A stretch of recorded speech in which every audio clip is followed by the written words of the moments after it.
Bago na ang liderato ng Philippine National Police, itinalagang officer in charge si Police Lieutenant General Jose Melencio Nartates Jr. Kasunod ng pagsibak kay Police General Nicolas Torre III. Isa si Nartates sa nasa utos na Rigodon ni Torre na ipinabalik ng National Police Commission. Ang balasahan at girian sa NAPOLCOM isa raw sa mga dahilan ng pagsibak kay Torre. May unang balita si Baki Pulido.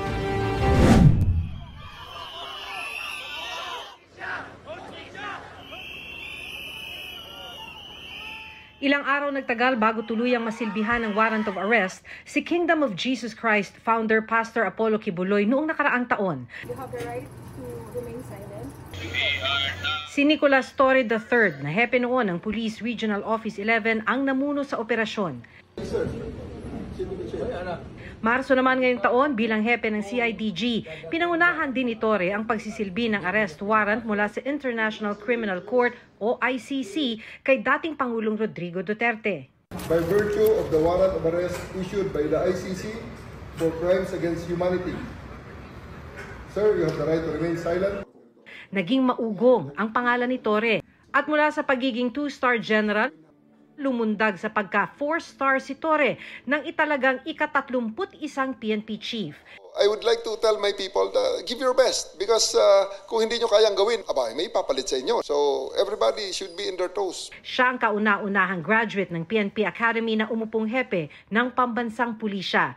Sa sona ng Pangulo nito lang Hulyo, special mention pa si Torre. Sama na rin natin yung bago nating kampiyon, si PNP Chief Nick Torre.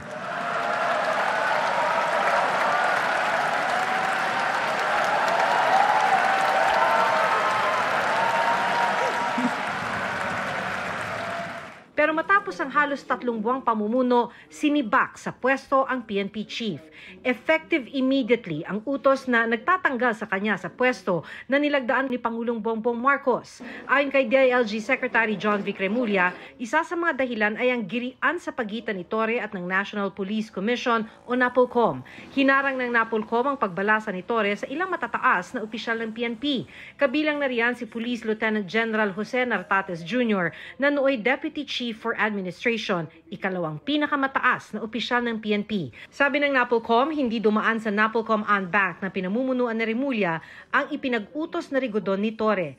May administrative at supervisory control sa PNP ang NAPOLCOM bilang attached agency sa ilalim ng DILG. Sa memo ng NAPOLCOM noong August 14, sinabi nitong bahagi ng kapangyarihan ng NAPOLCOM ang repasuhin, aprubahan, baliktarin o baguhin ang anumang reshuffle sa PNP. Pero hindi sumunod si Torre sa gusto ng NAPOLCOM. With the recent developments, the President was presented with the facts and he determined that the best course of action is to uphold the role of NAPOLCOM as it was intended by law. As part of this resolution, the President decided to relieve Police General Torre. This was not an easy choice.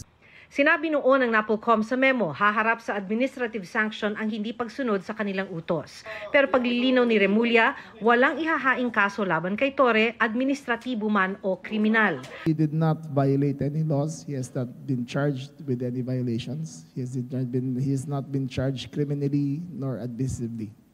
It is simply a choice of the President to take a new direction for the PNP. Sa flag raising ceremony noong isang linggo, ipinakilala pa niya mga bagong opisyal na kanyang itinalaga, kabilang si Police Lieutenant General Bernard Banac na ginawa niyang Deputy Chief for Administration. Walang utos, walang balakid, at walang pagsubok na makakagiba sa ating pagkakaisa at sa ating panata sa bayan. Ilang araw naman bago masibak, may ganitong sinabi ang dating PNP Chief. Now, ang mga nakikisawsaw, ang mga nagbibigay ng opinion, we welcome all of those. No. May mga statements nga lang na right now ay nakakita natin ay nakaka-damage more than nakakatulong sa ating organisasyon. Sinusubukan pa naming makuha ang panig ni Torre. Sa ngayon, itinalagang OIC ng PNP si Nartates. Miyembro ng PMA Class of 1992 si Nartates na humawak na ng ilang matataas na pwesto sa PNP tulad ng Provincial Director ng Ilocos Norte at Direktor ng National Capital Region Police Office o NCRPO. To the outgoing and the First Lacan Chief PNP, Police General Nicolas Deloso Torre III, Thank you for steering the PNP for what it is today. Isa lang ang maaaring humawak ng 4-star rank sa PNP, kaya't hanggat hindi nagre-retiro si Torre, 3-star pa rin ang rango ni Nartates at officer in charge ang designation niya. Sa March 11, 2027 pa ang retirement ni Torre. Pag-uusapan daw ito sa susunod na pulong ng NAPOLCOM. In the PNP, of course, if you're not yet retired at the mandatory age of retirement, that is 56, nobody can force a PNP to retire, no? Kasi karapatan niya yon, no? Okay, and so dito, of course, may order na relief and I have my designation orders, I follow. Hindi pa rin malinaw kung saang pwesto malilipat si Torre. Nang tanungin ukol dito si Nartates, Nandyan siya sa Office of the Chief PNP or nasa PIHAW. pero sabi ni Remulla may iaalok na pwesto ang Pangulo kay Torre. He is being considered for another position because the President still believes in his capacity. Ito ang unang balita, Maki Pulido para sa GMA Integrated News. Kapuso, huwag magpapahuli sa latest news and updates. Mag-iuna ka sa balita at mag-subscribe sa YouTube channel ng GMA Integrated News.